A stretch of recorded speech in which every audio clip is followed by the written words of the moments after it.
And welcome to the DX Corner for your weekly dose of DX. I'm Bill, AJ8B.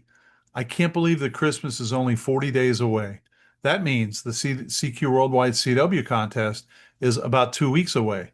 For me, that is the pinnacle of contests for the year. Last year, I added 11 entities to my marathon listing for 2024. I need that many as more this year to keep pace with last year. Speaking of CQ Worldwide CW, here's a tip. The week before and the week after a contest can really yield some great DX, much easier than it might be during the contest. The week before, operators are getting their stations tweaked and tuned up and maybe new equipment or an amplifier or a new antenna, so they'll be on the air before the contest. Usually the week after a contest, or at least the first several days, these same operators are on some of the work bands that aren't usually in the contests, and that way they can give out QSOs while they're there. So pay attention to the week before and the week after. Wow, was I surprised. I've had 11 listeners request the special 160-meter newsletter that our club put out that I mentioned last week. So here's your last chance. You can get a copy by emailing me at thedxmentor@gmail.com. And it does cover about everything you need to know to get on 160. Each week, I try to focus on those entities that will be available in the next 7 days. There is so much data to sift through that I thought a focus on the next week might be helpful. Here's what you should find QRV when you tune the bands. The following DX information comes from Bernie, W3UR, editor of the DailyDX, the WeeklyDX, and the How's DX column in QST. If you would like a free 2-week trial of the DailyDX, your only source of real-time DX information, just drop me a note at thedxmentor@gmail.com. So let's start off with 9 Uniform 1 Radio Uniform, or Burundi. The 9U1RU expedition to Burundi has provided frequent, detailed updates, all of which have been shared here and in the DailyDX. The team, situated on a mountainside at 7,677 feet above sea level, has had as many as 10 high-power stations on the air at once, 160 through 6 meters. They have paid much attention to their antennas, repairing, relocating, building, and rebuilding them as needed.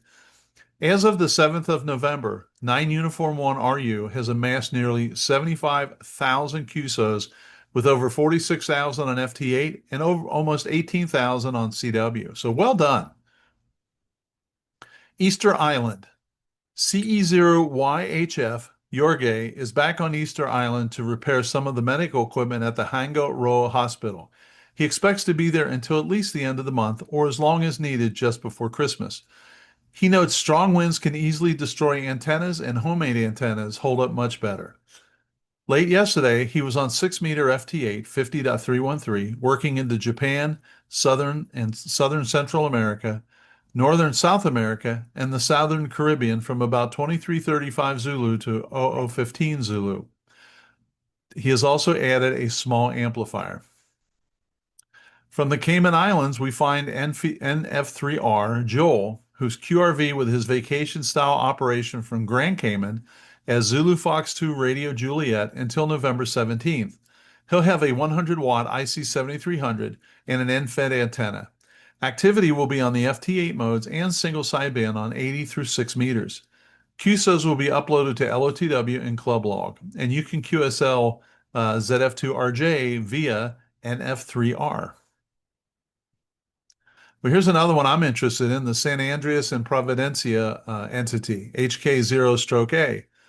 The Spanish operators EA7BF, EA7FPG, EA7JW, and EA7ATX have been granted licenses and official authorization by the Colombian Ministry of Information Technology and Communications to operate from San Andreas Island under the call sign 5 Juliet 0 Echo Alpha. The scheduled dates are November 20th to the 30th. All equipment has been prepared and is ready for shipment. The team, though small, possesses considerable infrastructure.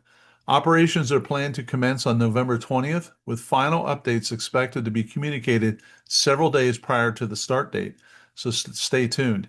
And this is a case where something like the DailyDX, where Bernie sends out instant updated real-time notes, really makes a difference, because you can find out that these guys are suddenly on the air through Bernie where you otherwise may not be able to find it out. PY1 SAD Aldir is back in Guyana as 8 Radio, and QRV once again from Georgetown is 8 Radio 1 Tango Mike until December 7th. During the week, listen for him on CW, sideband, and digital modes on 1.8 through 50 megahertz between 2300 Zulu and 0200 Zulu. Over the weekends, watch for him to be on much more often. And you can QSL the 8 Romeo 1 Tango Mike via PY1 SAD, LOTW, QRZ, or EQSL. Mike DF8AN will be operating QRP as 9 Hotel Stroke DF8AN from Malta until November 16th, mainly using the digital modes and some CW. And you can QSL via his own home call of 9 Fox 8 Alpha November. Well, here's one I'm particularly interested in because I don't have Bangladesh confirmed yet. S21 Alpha Charlie Papa tells us that he is excited for the upcoming, quote, Sandarbans The Expedition Bangladesh 2025. It should currently be QRV until November 17th, from what he said is, quote, the world's largest mangrove forest and a UNESCO World Heritage Site. The Sundarbans in the Kuna Range, Sundarbans West Forest Division is where this is located. It is grid NL42SL and POTA ID PD0051. The Amateur Radio Club Akuna is organizing the young operators S21 SRK, S21 ACP, S21 CMD, and S21 AKL. They plan sideband and FT8 with 3 rigs, 1 high power, 2 QRP, to a Yagi multi-band cobweb, and a fan dipole. So look for S21 and let's all get in the logs. Toga, 5 Victor 7 Radio United, is QRV through November 19th with RA1ZZ Vasily and R9LR Vlad operating. This will be a holiday-style operation on HF, CW, sideband FT8, and the QO100 satellite, with a focus on 160 and 80 meters. Direct OQRS requests and all donors will receive a fast LOTW confirmation. Paper QSLs will be via Club Log OQRS and donations of $10 or more. Hong Kong, VR2. To celebrate Hong Kong's role as a co-host for the 15th National Games of the People's Republic of China, the TIACC Wuhan Phi Sec School operating a special event amateur radio station whose call is Victor Radio 2 November Golf Charlie until November 21st. This should enable staff and students to engage directly with the event and connect with radio enthusiasts worldwide.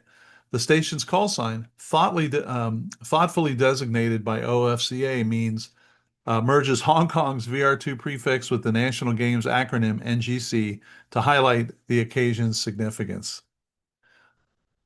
The DX Mentor features a new podcast episode this coming weekend, a discussion with a young op, Pia DL7 PIA.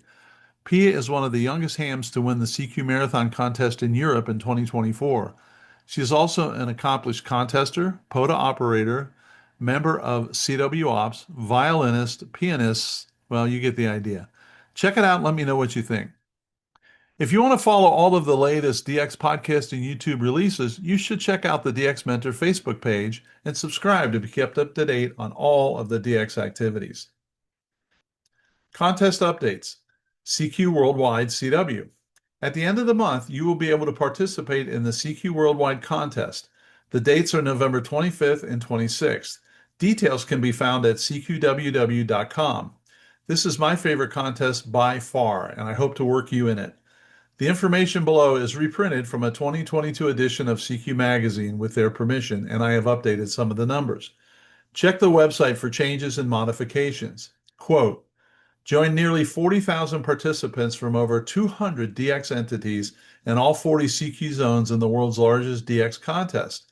The CQ Worldwide DX Contest, or CQWW, offers 48 hours of nonstop DX chasing fun with activity taking place from virtually every part of the world. Whether you are competing for awards, looking for a few new band countries, or simply filling up your logbook, the CQ Worldwide offers something for everyone. Check out the various overlay categories for even more chances to enjoy ham radio's premier operating event. Regardless of your entry class, the bands magically light up in the CQ Worldwide contest with activity levels that are unlike any other radio competitions, end quote. In fact, we used to always joke, it's like, why are the bands dead until contest weekend? What do these guys know that we don't? Well, of course, it's not that. It's just that people are actually on the air.